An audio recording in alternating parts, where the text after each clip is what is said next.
guys, welcome back to my channel. Thank you for joining me today. Today we're going to be talking about the books that I read in January. But before we get to the books, I want to say that I didn't really read a lot that I was expecting. January was not really a good start for me. I think we start in the wrong foot. I got sick. I guess it was around January 6th. I got the flu shot, and I started feeling sick. And I was like, oh, maybe it's because of the flu shot. I'm fine. It's gonna be over soon.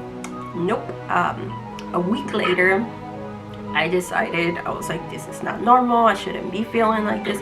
So I went to get tested for COVID, and it turns out I was positive, which I was so grateful, because I know a lot of people out there have it worse. They have it worse than me. I did not have a fever. That's why I was like, maybe it's just the flu, because I didn't have a fever. I still taste the food. The only things, my bowel movement, too much. My appetite was like, basically I didn't have any appetite. It was really hard to eat anything, because I felt nauseous all the time. Everything hurt. I was just so tired all the time. All I wanted to do was sleep. But like I said, I am thankful, because I know a lot of people have it worse than me. So that's why I didn't really read a lot, because I was sleeping most of the time. But now I feel better, so I hope February it's a better month for me. I know we only have four weeks in the month, but I hope I can try my best and February start in the right foot. So with that, let's get into the books. The first book is The Invisible Life of Addie LaRue. I really enjoyed this book. I know a lot of people were talking about it, and they say, oh, like, it's really good. When books are really hype, I'm always scared to read them, because I'm scared to not like them, because they get all hyped up and things like that. So, but actually I did enjoy this book. The things that I really enjoyed was the message that I got there. I connected to a few things in the book. I think everyone knows what this book is about, but if you don't know, these books follow Addie, which she doesn't want to get married, so then she decides to make a deal with the devil. I forgot to tell you guys, the main part is the deal that she made is that she's going to live forever until she doesn't want to live anymore. Of course, with every deal there always come consequences, so she's living through her life.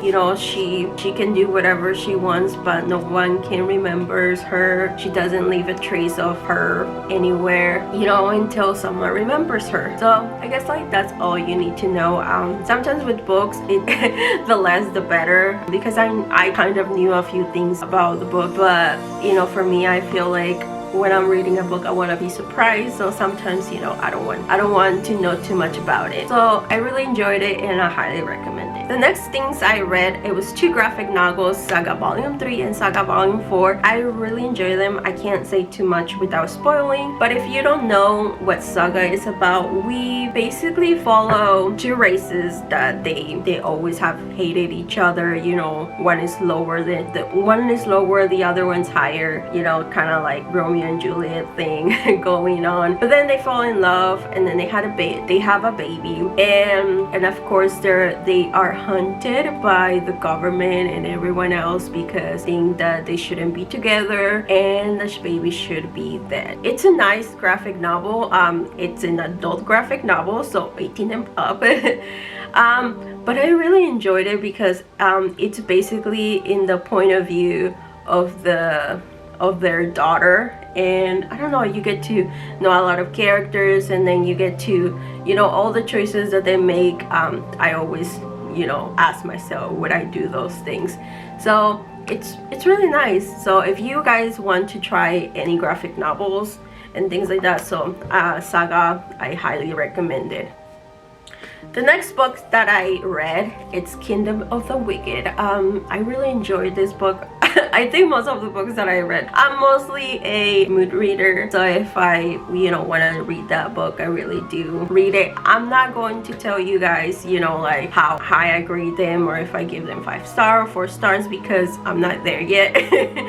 I think I am not a good judger when it comes to judging books yet. We'll leave that to the future. But I really enjoyed it. I mean, of course, if I don't enjoy something, I would not continue it or DNF it or something like that. So in this book, we follow Emilia and Victoria. They have been in a witch family, I guess you can say. Their grandma's always been there for them, to always stay away from the princess of hell and things like that. But of course, one day Emilia finds her twin sister Victoria dead, and now she's trying to figure out who did it, and in that case she has to team up with the prince of hell, and we go from there. I really enjoy this book. I think I am going to continue second book whenever it comes out. A lot of the things I really knew from the beginning what was going to happen, so it was not like, oh, I didn't know. So sometimes for me, I like not knowing, like I don't like guessing right when it comes to some of the things, but actually knowing what was going to happen, it didn't really bother me in this book. But the end kind of was like, oh my gosh, I want to know more, what's gonna happen. So I highly recommend it to pick it up. The last book that we have is How the King of Elfame Learned to Hate Stories. This follows Carter from The Cruel Prince. I can't say too much about it because basically you have to read all 3 books in order for you to understand this. But the way that I can say, it's basically short stories about Carter in the beginning of his life to the middle when things happen in the book, and the last, a little bit after the end of the last, we get to know a few things, how everything went down, and things that they've been doing after the last book. And I really enjoyed it. I really enjoy knowing a little bit of where Carter came from, why he's the way he is, the way he thinks, just things like that. It was a quick read, and but I really enjoyed it. I think this is one of my favorite covers. I like by covers. I think this is like everything that I like in book. And the good thing about this book is that you get pictures. Yeah, like the pictures are so pretty. Look at that. It's just so gorgeous, the artwork and everything else. It just makes the story more magical and fairy tale like. So I really enjoyed it. So there you have it, guys, all the books that I read in January. I hope February treats me well. Thank you guys for joining me, and please like this video if you want to see more of me, and subscribe if you want to, and I'll see you guys in my next chapter. Bye bye.